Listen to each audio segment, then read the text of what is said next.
The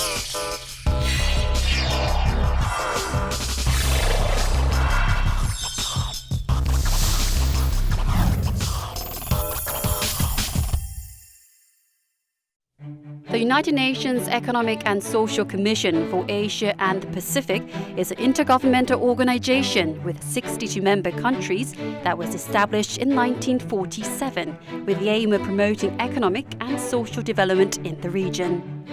Shamshad Akhtar, the 10th Executive Secretary of UN ESCAP, is an international financial expert from Pakistan. She has served as the governor of the State Bank of Pakistan and held directorial and executive positions in international entities, including the United Nations Department of Economic and Social Affairs, Asian Development Bank, International Monetary Fund, and World Bank.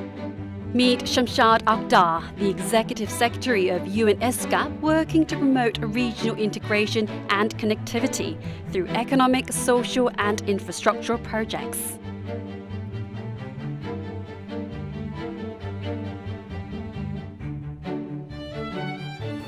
Dr. Akhtar, hello and welcome to the Innerview.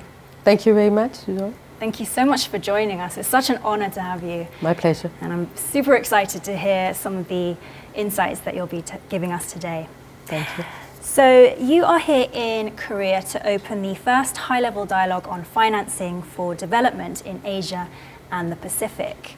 What topics will those dialogues be focusing on? Well, financing for development is one of the tracks of the 2030 Sustainable Development Agenda. On one hand, we have the Sustainable Development Goals, but then the key question is how do you implement those goals? Indeed. And it's really been discussed at Addis Ababa last year, what the framework would be and what the elements of the means of implementation will be. The critical means of implementation will of course be the finance itself. There are other means of implementation like the science, technology and innovation, trade and investment. This particular dialogue that we have is going to be talking about the broader framework of the Addis Ababa Accord, but it will zero in on financing for development and it will touch on the most critical elements of financing for development like the tax, capital markets, infrastructure financing, and so on and so forth. So I imagine that the tax and the financing is going to have huge knock-on effects on things such as trade and industry. Could you explain some of the outcomes that you're expecting? I think the first critical thing to remember in this is that in order to meet the requirements of Sustainable Development Goals, we do need to mobilize domestic resources across the globe, across the region.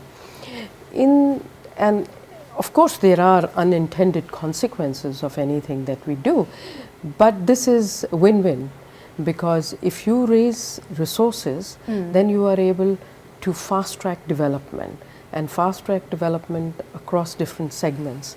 So as I see, the critical component, the most sustainable and stable source of finance has got to be the tax revenues.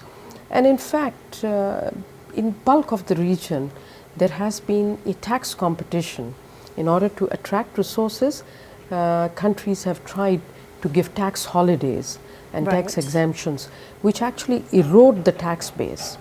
So going forward, it's very important that we try to eliminate these distortions, whether they are specific exemptions or industry-wide exemptions. We need to tighten these loopholes. And to that extent, coming to your question, of course, there's a lot of vested interest that doesn't like to pay taxes, but also businesses complain about it. But if the tax rates are moderate and if you raise resources across the board, it should be very conducive for the businesses to have stability in the tax regime. Okay, so you mentioned tax and financing as one of the factors that is going to help the Asia-Pacific region deliver on the UN Sustainable Development Goals. What other factors can you think of that will help Asia-Pacific to implement these goals by 2030? In this particular financing for development round, we are trying to set up what we call the Asia Pacific Tax Forum. It'll be one of its kind in the region, and it'll really address the issues that I have talked about, but it will engage the policymakers, the businesses, and various other segments of the society. I believe the second most important source of finance is really domestic capital markets. While our capital market capitalization is quite significant in Asia, if you include the larger Asian markets, but when you look at the smaller countries, or even for that matter, India, Pakistan, which are relatively larger countries, the market capitalization is very low. Right. Of course, a lot of reforms have taken place in the last couple of decades to strengthen the capital markets, but there's still a lot of work to be undertaken. We need to enhance the supply of securities in the capital market. We need to generate more demand for the debt, equity, and other products of the capital market by actually enlarging the investor base in the capital market. Now, the UN ESCAP Sub-Regional Office for East and Northeast Asia was founded in 2010 and is located in Songdo International City in Incheon. So we're going to take a look at a video now to learn more about the office. The UN ESCAP Sub-Regional Office for East and Northeast Asia is located in Songdo, Incheon. It was established with the aim of enhancing the efficiency and effectiveness of the United Nations development programs implemented in the sub-region, and there are about 20 people on the staff. Our office for East and Northeast Asia, including South Korea, North Korea, Mongolia, Japan, China, Russia, Hong Kong and Macau, was established in May of 2010. The purpose is clearly to bring United Nations closer to the member countries and help them gain more by working together on a range of economic, social and environmental issues.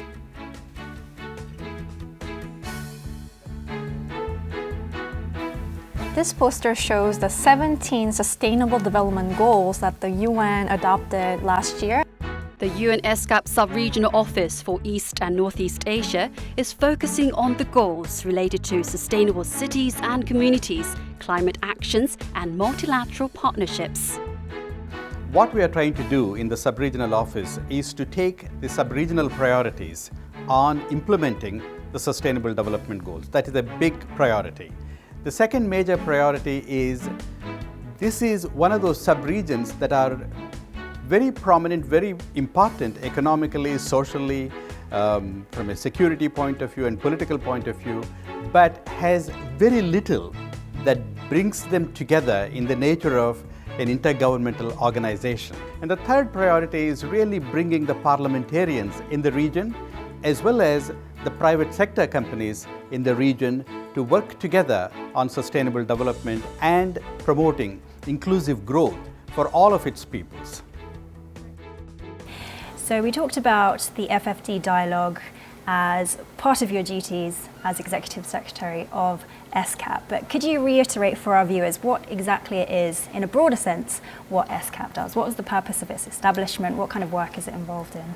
Well, United Nations had the foresight long time back in the 40s to set up regional commissions, and we have for each of the major region now a regional commission, and for us, Asia Pacific being a large geography, we are the largest and the oldest commission of the United Nations. Right. We have about 62 member countries. Our job is basically to undertake normative policy and capacity building work, technical cooperation, what we call, for the member states, but we are essentially an intergovernmental platform. It is once every year where all the member states get together and deliberate on some themes, some special topics which are of significant relevance to the region. Also, our modus operandi is to actually operate through about 8-9 sub-programs, which include macroeconomic, finance, trade and investment, social development, environment, transport, energy, ICT, disaster risk reduction. So we do everything, but Right. our modus operandi is we have governmental committees where there is regular dialogue. They meet every 2 years, Right. and they set the stage for what we need to undertake. And I'm the head of the secretariat. But we are a very member-driven organization, and we are neutral. And we do not have, in some corporates, the shareholders that have higher weight speak more.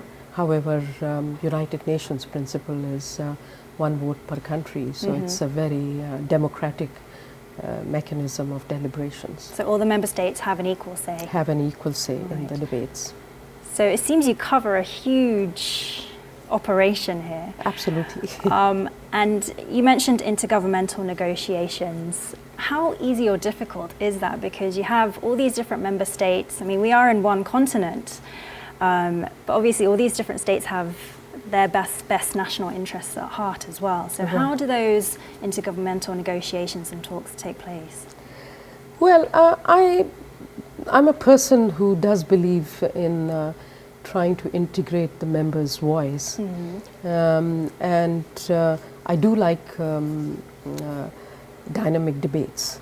And I do like that the issues be thought through effectively. So from my standpoint, I really like the intergovernmental deliberations. Okay. Of course, there are the highs and the lows in the intergovernmental debates.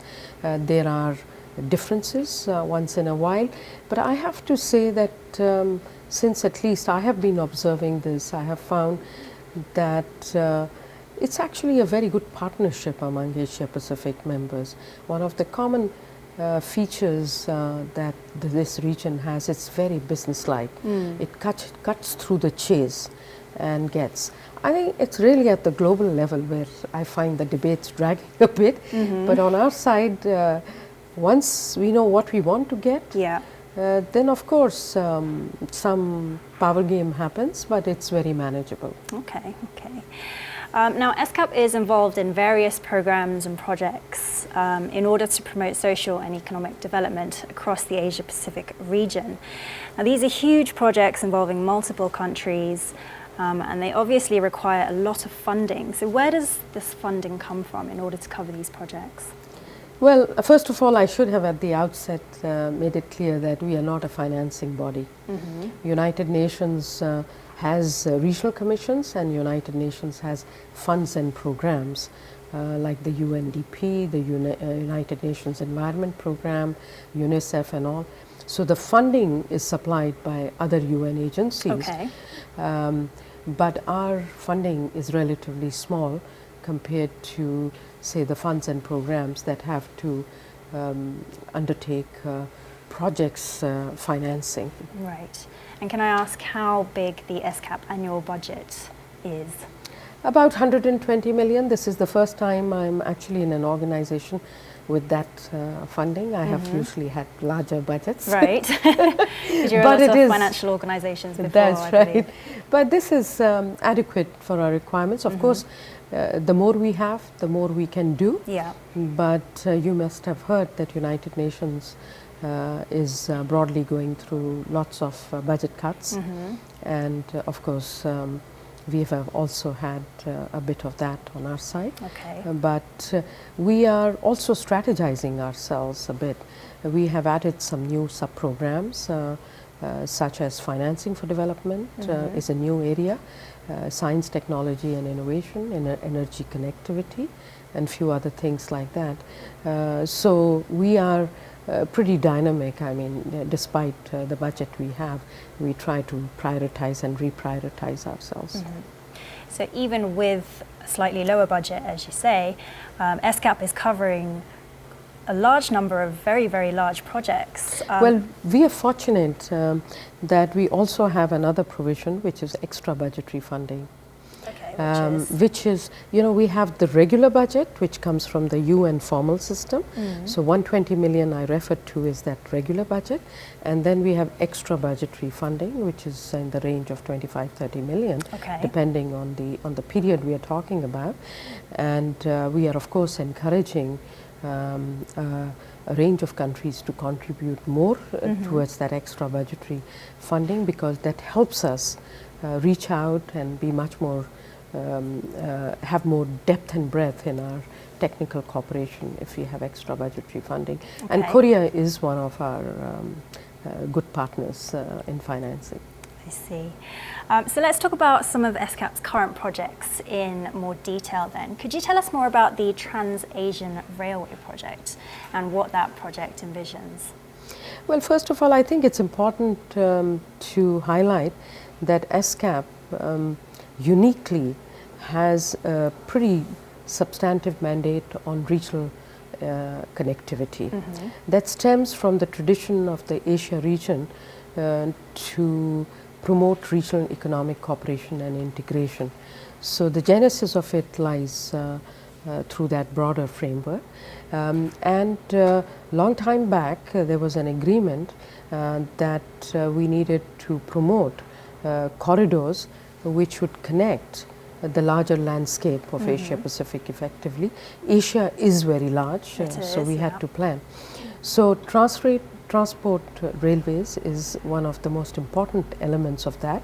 The project really has been conceptualized as connecting about 117,000 kilometers stretch. In my view, there is need for more.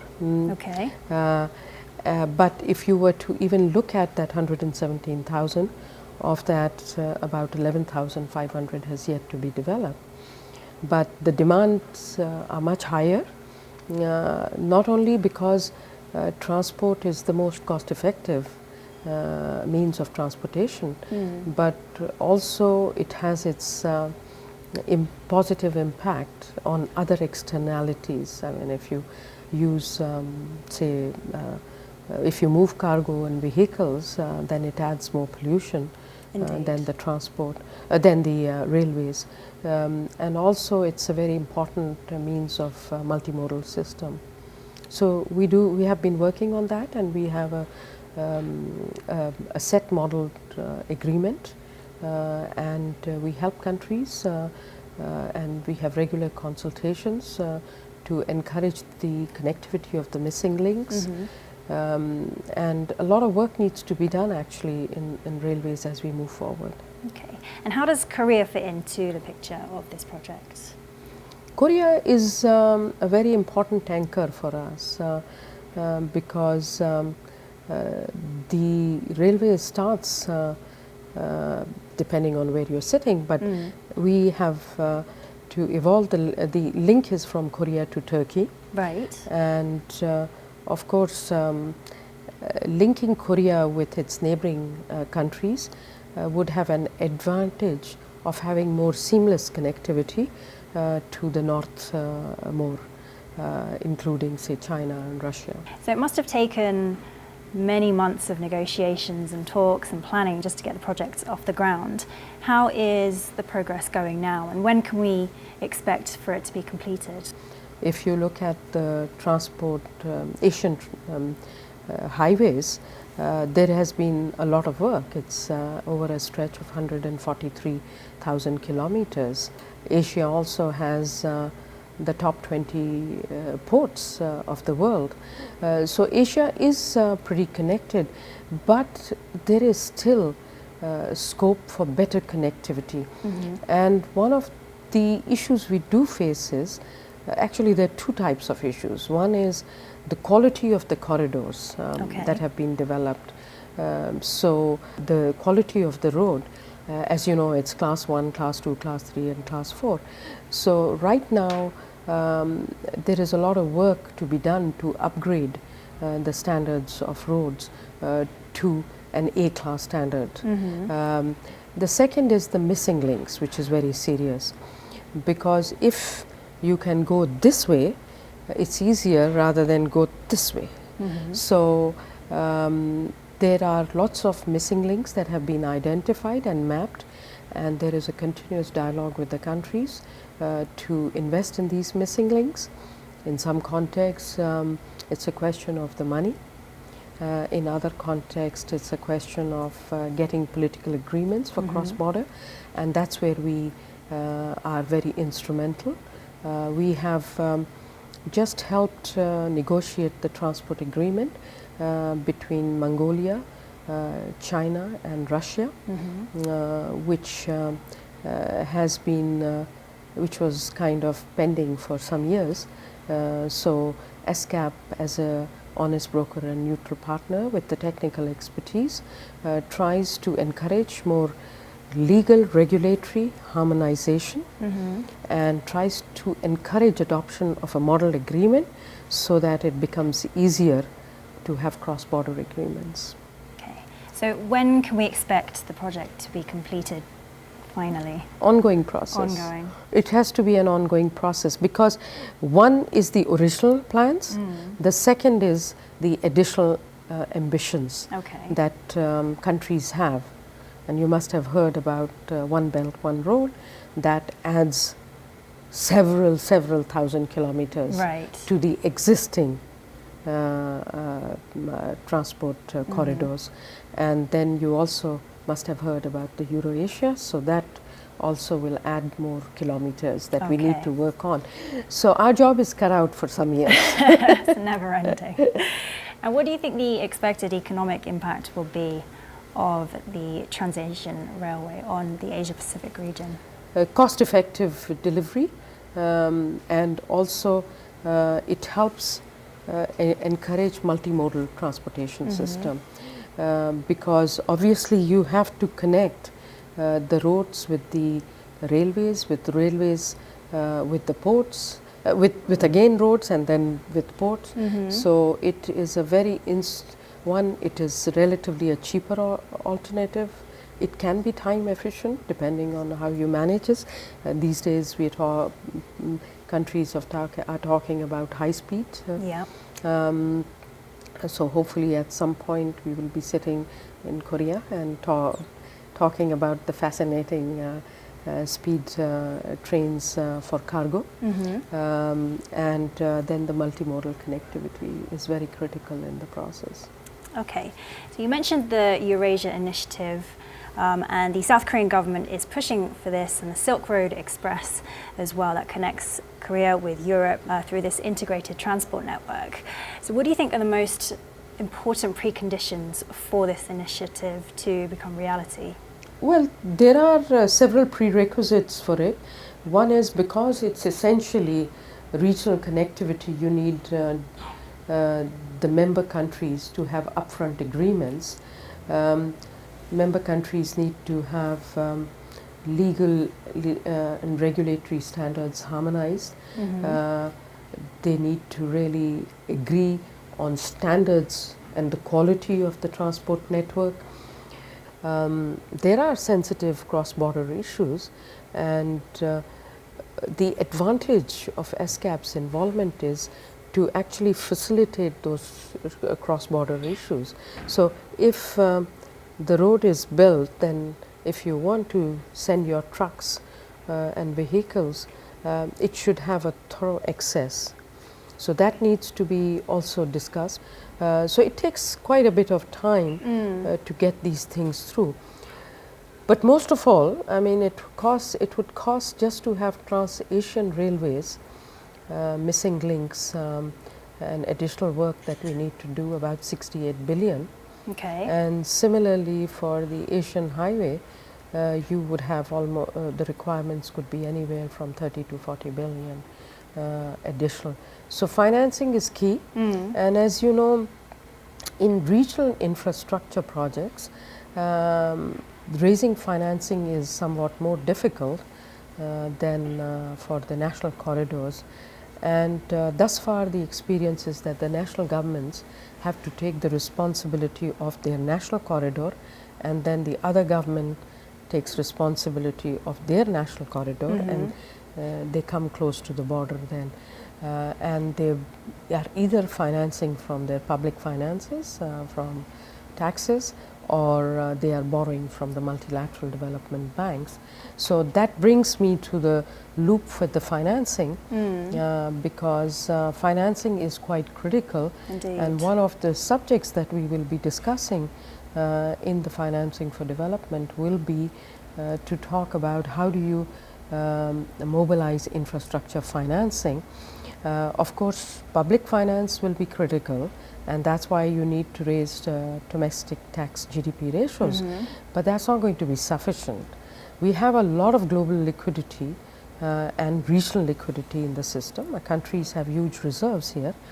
How do you deploy the private savings, the foreign exchange reserve savings, and actual liquidity in the banking system to channel in infrastructure financing, and also to have public sector and private sector work in partnership. But the key thing is that the risks have to be managed effectively in these large projects, and private sector only enters when you provide effective credit enhancement and risk mitigation strategies to them.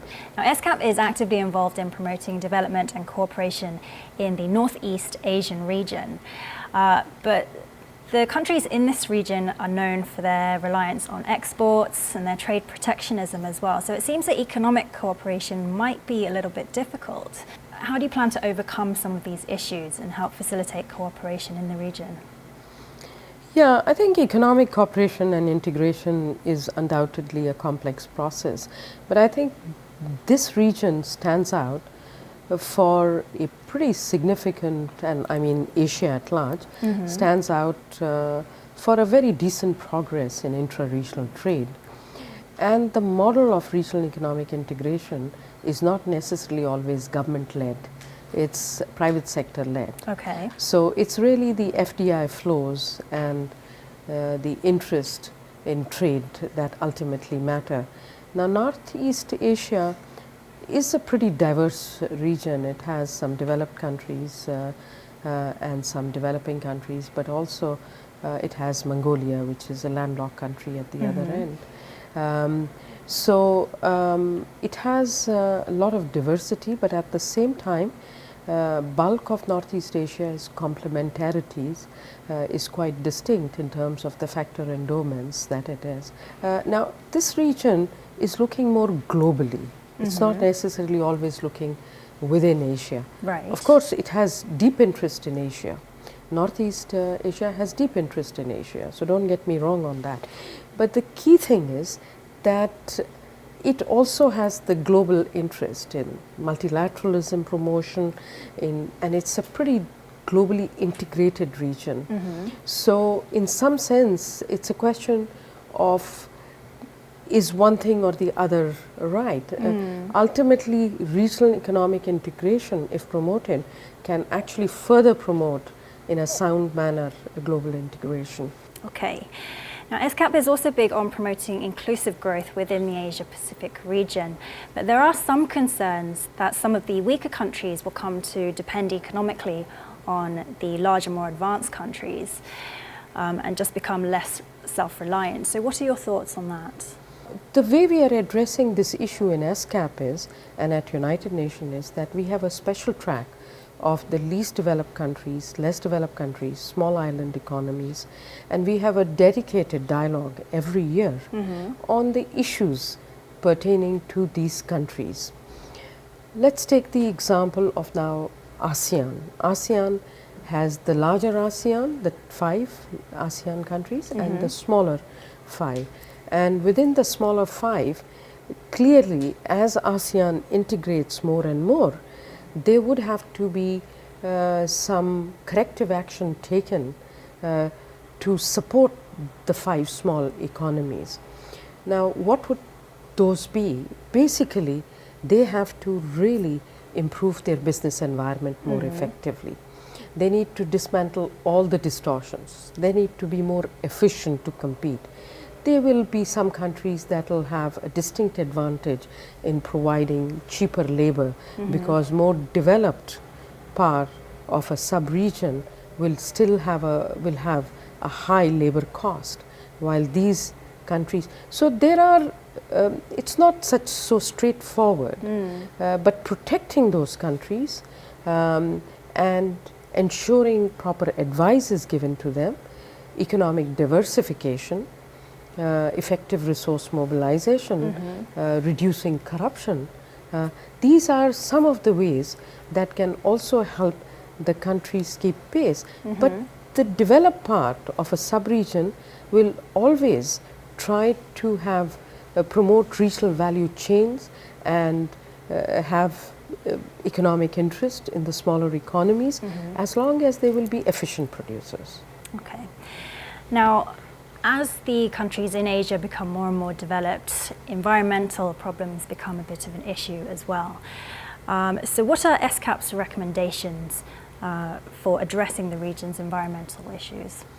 Pretty wide-ranging. As I was telling you, we have a very structured dialogue with our member states. We have a solid environment committee that meets every 2 years. And we do know that basically the top 6 emitters of the world are in Asia, and these are the larger economies. I think after decades of deliberations at the Paris, there was a very strong recognition that things cannot, business as usual is not the scenario, and that you really need to move forward with controlling the emissions. So that is a very high priority for the region, is to move from high growth, low quality growth path to a sustainable growth path, where there is more rebalancing occurring, but also to be looking at options of promoting low carbon development, options of looking at instituting green growth policies that allow you to grow and yet contain the damaging and ravaging effect of the environment. Also, there are issues of natural resource management in our region. There is the issue of pollution as a result of the emissions, and pollution is getting very serious. And for instance, I'm sure you have read about Beijing and India, where severe health hazard, pollution is a very major health hazard, and obviously arresting the emissions is key to controlling the level of pollution and air pollution, but it has also indirect benefits of reducing the health cost, which emanate from people breathing unhealthy air. In addition to that, of course, we have to conserve our ecology, we have to conserve our forest. There are different aspects depending on the landscape. So we have a pretty broad-based policy dialogue, but our core mandate with the support of South Korea has been to promote green growth frameworks, green growth policies, incentive frameworks across a number of countries. We have been providing, we have an e-learning platform, we have been providing technical support on how to mainstream green growth, which is really a way forward for sustainable development. Okay, so you've been implementing a lot of measures. Let's talk about the region's economic outlook. You're a global finance expert. There are so many countries in the region that depend on the growth of China, but growth is still sluggish there. And how do you see the region's economic outlook in the near future? There has been a slowdown, as you pointed out, and our forecast latest indicate that growth has faltered in 2015 a bit. There has been relative to say 9.4% of GDP growth. We are expecting growth of about 4.5 to in that range. And our outlook for next year is that it is not going to grow that fast. It will at best marginally increase or stagnate. Now, there are multiple factors to why the growth trends are going to be the way they are. One is that the trade growth is lower than the GDP growth. Okay. Both globally, but more so in the region. So trade has slowed down in the region for few years, and there aren't major signs of its jump-starting back. Asia has always had export-led economic growth, and of course, it's time that Asia considers, and it is considering, to move from export-led to domestic-led economic growth. China is positioning itself to rebalance its growth path. And as you know, there was a lot of push to get China to that level, and China has accepted it and declared its policy to rebalance its economic growth. Now, in the process of transition, there are obviously there is a concern from the neighboring countries that were dependent on trade with China that their trade is now impacted, and that China is, if it slows down, what will it cause to the region? Yes, of course there will be impact, but it's time that the region rebalances itself. It's time for the region to think of economic diversification. You can't be, China cannot continue just to be the sole Asia's factory, which it has been, but China, for its own benefit, has to diversify in the services sector. And last year we did notice that there has been an increase in the proportion of the GDP from services sector. Okay. So China is also diversifying, and China is investing a lot in controlling the damage from the environment. China has grand plans. It's because of China's investments in renewable energy that today the world's renewable energy cost has come down. So there are clear benefits arising. However, the most complicated thing is that during this slowdown period, we have to manage the macroeconomic fundamentals effectively in this region. We can't let the growth slide further. Monetary policy has been used to its optimum globally, and of course there are limits to using monetary stimulus. So one of the things that we are recommending in our flagship report, which will be launched during our regional commission in May, is basically to use fiscal stimulus, to have flexible fiscal management as long as you have room for maneuverability on the debt side.